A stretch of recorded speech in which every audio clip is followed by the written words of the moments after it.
I'm Dr. Bill Epperly, and I am with Advanced Integrative Healthcare, a Forum Health practice in Bloomingdale, Illinois.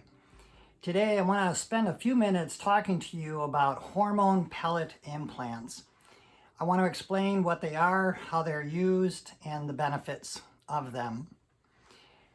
Most of you know that when you go through menopause, that you can treat it with various hormone replacements like estrogen, progesterone, and even testosterone. There's different ways to do this. Most common, I suppose, would be pills that women get called Premarin or Prempro. Those are not bioidentical, so we really never use those. The best way to do hormones is with bioidentical hormones, which means that they exactly match the hormones that are in your body already. So what are these hormones that we're talking about? Well, we're talking about estradiol and we're talking about testosterone. Now, you might wonder why we're talking about testosterone for women. Well, it turns out that women need testosterone really as much as men do. It's responsible for things like libido, orgasmic function, mood stabilization, strength, stamina, and a variety of other things. So when we do bioidentical hormone replacement for women, we will do both estradiol and testosterone. And there's a variety of ways that these hormones can be delivered, and one that I want to talk about today are the hormone pellet implants. So these pellets are actually crystallized either estradiol or testosterone compressed into little tiny pellets. And the estradiol pellet is about the size of a BB, from a BB gun, and the testosterone pellet is about the size of a grain of rice, a long grain of rice. 75 milligram testosterone pellets are FDA approved in this country, so it is established as a safe option, and they can be used for women or for men.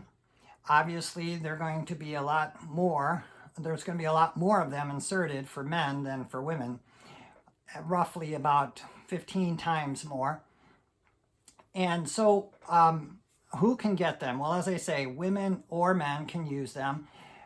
They work very well for the treatment of menopause. So as Suzanne Summers calls it, the 7 dwarfs of menopause: itchy, bitchy, sweaty, sleepy, bloated, forgetful, and all dried up.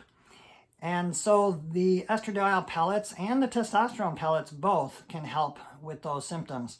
For men, the testosterone helps with libido and strength and stamina, better results at the gym, and better libido and better sexual function, and mood support as well.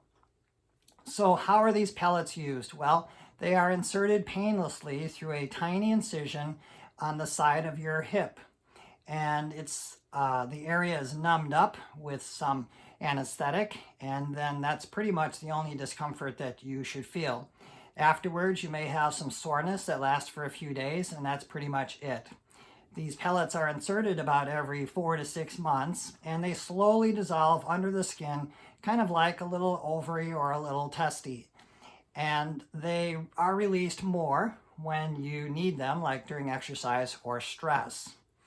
They are very safe. They could possibly develop an infection, which can happen occasionally. I would say we've seen maybe 3 of them in the last 14 years. I started doing hormone pellet implants in 2004, so I believe our practice was one of the first, if not the first, in the Chicago area to be doing hormone pellet implants. But people have been doing pellets for many, many years before us, all the way back to the 1950s. There is a large number of medical articles in the literature about pellets and demonstrating their safety and their efficacy.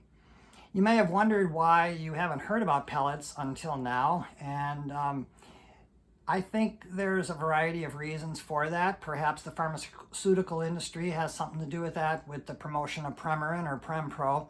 And quite honestly, in medical training, pellets are not really taught. It's something you learn afterwards, which is what I did.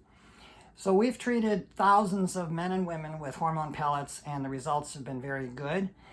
Side effects wise, the most you might expect, for example, with estradiol might be some breast tenderness, which we balance that off with progesterone.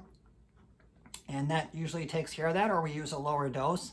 We do check blood levels about a month after insertion. Some doctors do 3 months. We happen to do 1 month. So that establishes what our peak level was so that we can adjust the dosage next time. Other side effects might include acne or excess hair growth above the lip or on the chin, and that's easily managed with using, again, a lower dose or simply removing the hair. Sometimes, to be honest with you, we've asked women if they want their dose reduced when they have hair growth, and they have said, no, I want the effects of the testosterone.